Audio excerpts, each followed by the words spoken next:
여러분 안녕하십니까? 뉴스 찾기쇼 임병용입니다. 대한민국 뉴스를 경마의 기수처럼 박진감 있고 경쾌하게 이끄는 뉴스 찾기쇼 날씨부터 짚어보겠습니다. 봄은 침략군처럼 다가선다고 했던가요? 서울에서도 양지 쪽에는 벌써 목련이 그 순결한 자태를 드러내기 시작했습니다. 이번 주 내내 이렇게 낮 기온이 18도 이상 올라갈 것이라는 기상대 예보입니다만은 미세먼지가 심해서 건강에도 유의해야 하지 않을까 생각이 드네요. 뉴스 찾기쇼 시작하겠습니다. 뉴스 찾기쇼 첫 번째 소식입니다.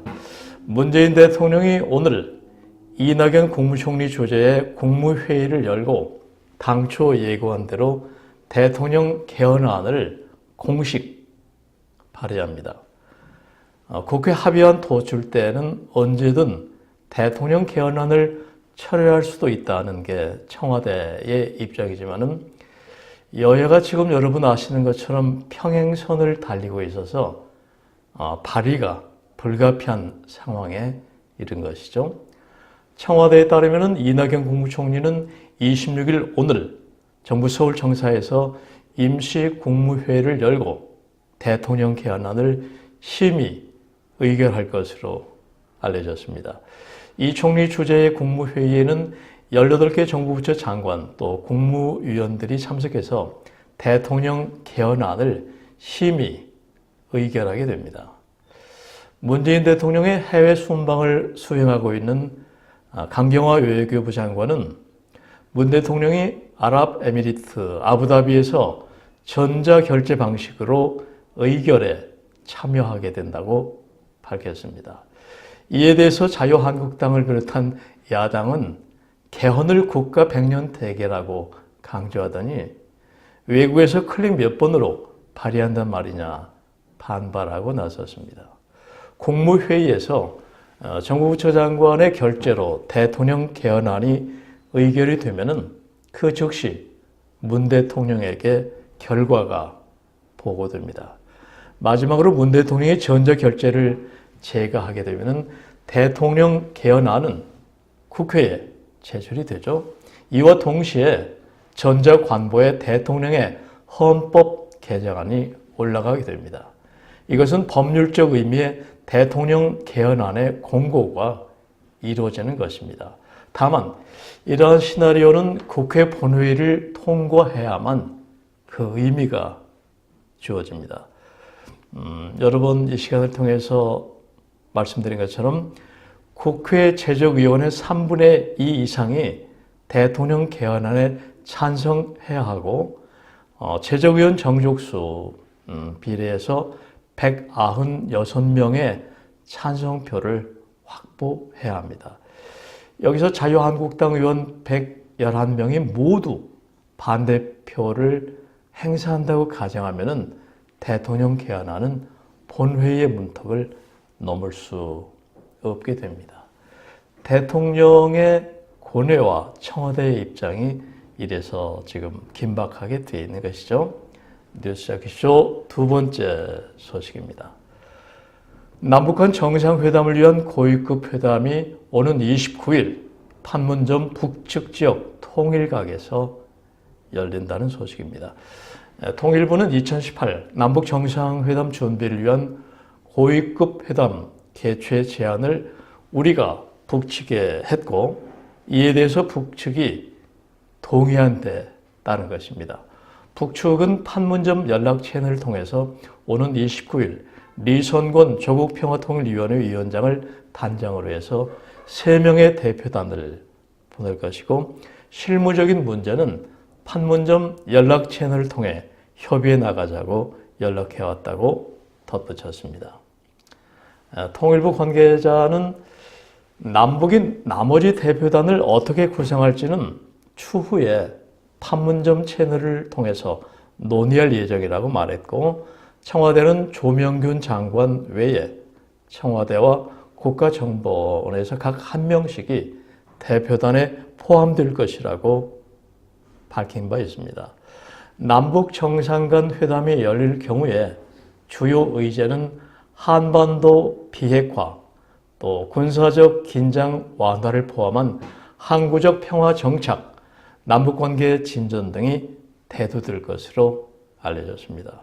통일부는 이에 따라서 남북 고위급 회담을 통해 남북 정상회담이 잘 이루어질 수 있도록 내부 준비에 지금 만전을 기해 나가겠다고 이렇게 밝혔습니다. 뉴스jak쇼 세 번째 소식입니다. 청와대가 보수 성향의 인터넷 사이트인 일간베스트, 그러니까 일베라고 지금 이렇게 칭해지고 있죠. 이 일간베스트 저장소를 폐쇄해 달라는 국민청원에 대해서 폐쇄 가능성을 내비쳤습니다. 보수를 지향하는 이런 단체의 일간베스트 이렇게 알려지고 있죠.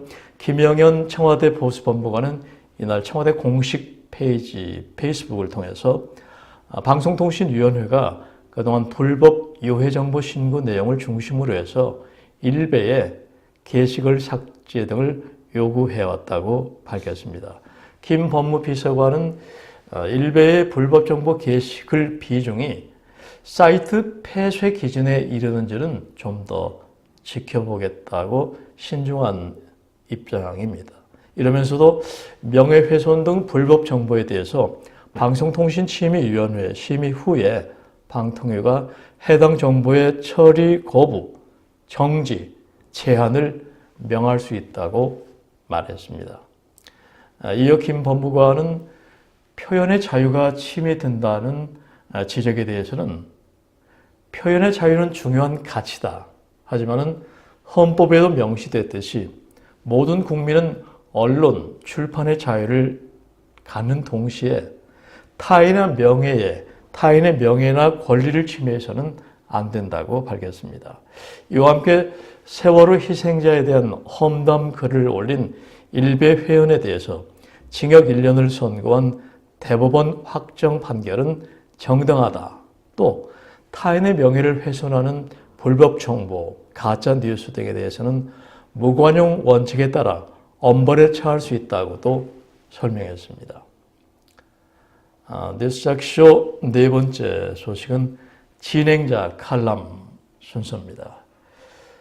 우리나라가 세계에서 네 번째로 대학 졸업자의 비율이 높다고 합니다. 참고로 1위가 캐나다, 2위 일본, 3위 이스라엘, 그리고 우리나라가 세계에서 네 번째로 대학 졸업자가 인구 중에 많다는 얘기입니다. 돌이켜보면 60, 70년대 초반까지만 해도 필리핀이나 북한보다 우리가 정말 더 못 살았습니다. 국민 총 생산량이나 소득이 북한보다 필리핀보다 떨어졌던 게 사실인데 이제는 세계 속에 우뚝 선 잘 사는 나라 대열에 당당히 서 있는 것입니다. 6.25 전쟁이라는 폐허 속에서 부존 자원도 또 제대로 된 국가 기반 산업 토대도 없던 나라가 불붙는 전 국민 교육열을 통해서 우수한 인재를 꾸준히 길러낸 덕분이기도 합니다. 그야말로 배워야 산다, 교육만이 살 길이다를 외쳤던 우리의 교육정책의 성공이 이런 21세기 세계 속 대학 졸업자가 가장 많은 나라 중 하나인 선진국의 반열에 앉았었고 바로 이런 교육열이 우리를 이런 선진국의 원동력이 된 커다란 그 요소가 됐던 셈이죠. 통계청 의뢰 보고서에 따르면은 앞으로 2년 후면은 우리나라 25살에서 64살 인구 중 대학 졸업자가 무려 50%를 넘어설 전망이라고 하나요? 대학 졸업자가 인구의 반 이상을 넘어서는 나라라고 정말 좋은 점만 있을까요? 물론 고급 인력을 사회 곳곳에 많이 배출하는 장점도 있지만은 학력과 일자리 간의 불일치 현상이 심화될 것이란 분석이 나오고 있습니다. 정리해드리면은 고학력 인구가 늘어나면 우수 인력 확보가 용이한 장점도 있지만은 일자리 눈높이가 올라가면서 대졸자가 원하는 일자리를 구하지 못할 가능성도 덩달아 커지게 된다는 것이죠. 특히 학력과 직종 간 미스매치, 그러니까 불일치 현상이 갈수록 심화될 것이라는 전문가의 진단입니다. 앞으로 석사나 박사 학위 소지자가 늘어나면 늘어날수록 이들 고학력자를 찾는 수요가 상대적으로 줄어들어서 결국 하향 취업을 하게 되고 임금에서 좋은 대우받기가 어려워진다는 점입니다. 모든 귀하고 값진 거는 그 수가 적을수록 빛이 나는데 넘쳐버리면 좋은 대우받기가 어려워지는 것은 그야말로 자명한 일이죠. 그 쉬운 예로 8, 90년대 초반까지만 해도 우리 사회 변호사 하면은 그래도 우러러 보는 그런 분야였고 직종이었는데 지금은 어떻습니까? 이제는 대기업의 주사나 주사보급 6, 7급 정도의 대우에 지나지 않습니다. 무조건 고학력자를 양산한 과거 대학 당국이나 교육 당국, 우리 사회, 기업 현실도 이제는 뭔가 전문성이 꼭 요구되는 직종에서 필요 인력, 수요 정책 등이 필요하지 않나 생각이 드네요. 꾸준히 학문을 연구할 분야가 아니라고 하면은 꼭 석박사 교육을 위한 대학원 교육이 그렇게 필요할까? 이런 반성도 해보게 됩니다. 선진국 사례를 보면은 그야말로 전략적인 고급 인력 교육에 치중하고 이런 그 고급 인력을 고도의 필요한 분야의 적재적소에 배치한다는 거 참고하시면 좋을 것 같습니다. 자, 뉴스자키쇼 쉬어가는 페이지 시의 언덕길, 오늘은 임병용 시인의 봄햇살이라는 제목의 시입니다. 임병용은 바로 저입니다. 제 시 봄햇살 소개해드리겠습니다. 잔주름 할머니의 논가에도 속눈썹 긴 어린이의 논가에도 다이아몬드 파편처럼 부서지는 봄햇살. 사랑의 열병을 앓는 젊은이의 가슴에도 한 움큼 쥐어주고 싶은 봄햇살. 시인의 가슴 골짜기 마디마디 가락가락 휘감겨오는 봄햇살. 순결무구 그대의 가슴 이리저리 안아봐도 비어가는 마음 더해가는 갈증뿐. 네, 부드러운 봄빛에 눈부신 햇살만으로도 행복할 수 있다, 이런 표현이 있죠. 20년 전에 발표한 제 시인데 지금 읽어봐도 역시 봄햇살은 사랑의 열병을 앓는 그런 마음처럼 사람의 골짜기 마디마디 가락가락 휘감겨오지 않나, 그런 생각이 듭니다. 자, 눈부시게 따뜻하고 신선한 봄햇살 한번 맞아보시죠. 쉬어가는 페이지 시의 언덕길, 오늘은 제 시 봄햇살 소개해드렸습니다. 자, 뉴스자키쇼 생활뉴스 순서입니다. 첫 번째 소식은 조양호 한진그룹 회장이 진에어를 세계 1위 저비용 항공사로 키우겠다는 포부를 밝혔습니다. 대한항공 주주총회에서 사내 이사에 선임된 조 회장은 진에어는 한국뿐 아니라 세계 1위 LCC, 그러니까 저비용 항공사죠. 이런 세계 1위 LCC가 목표라고 강조했습니다. 또 경영은 전문 경영인에게 맡기지만은 지주회사 회장으로서 안전 운항을 챙기고 영업 이익을 내도록 지원하기 위해서 사내 이사를 맡았다고 말했습니다. 이 조비용 항공사인 진에어는 제주항공에 이어서 국내 2위의 LCC 자리를 지키고 있는데 지난해 매출이 8,884억 원, 영업이익이 970억 원으로 현재 1위인 제주항공을 바짝 뒤쫓고 있습니다.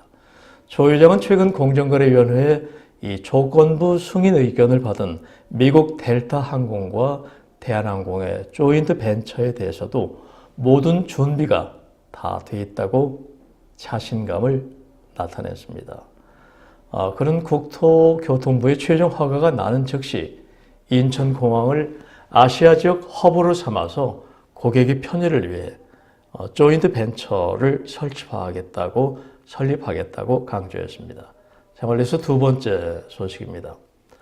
서울 송파구가 청년 일자리 정보 또 취업 지원 프로그램을 지원하는 청년 일자리 카페 4곳을 신설하고 오늘부터 운영에 들어간다고 밝혔습니다.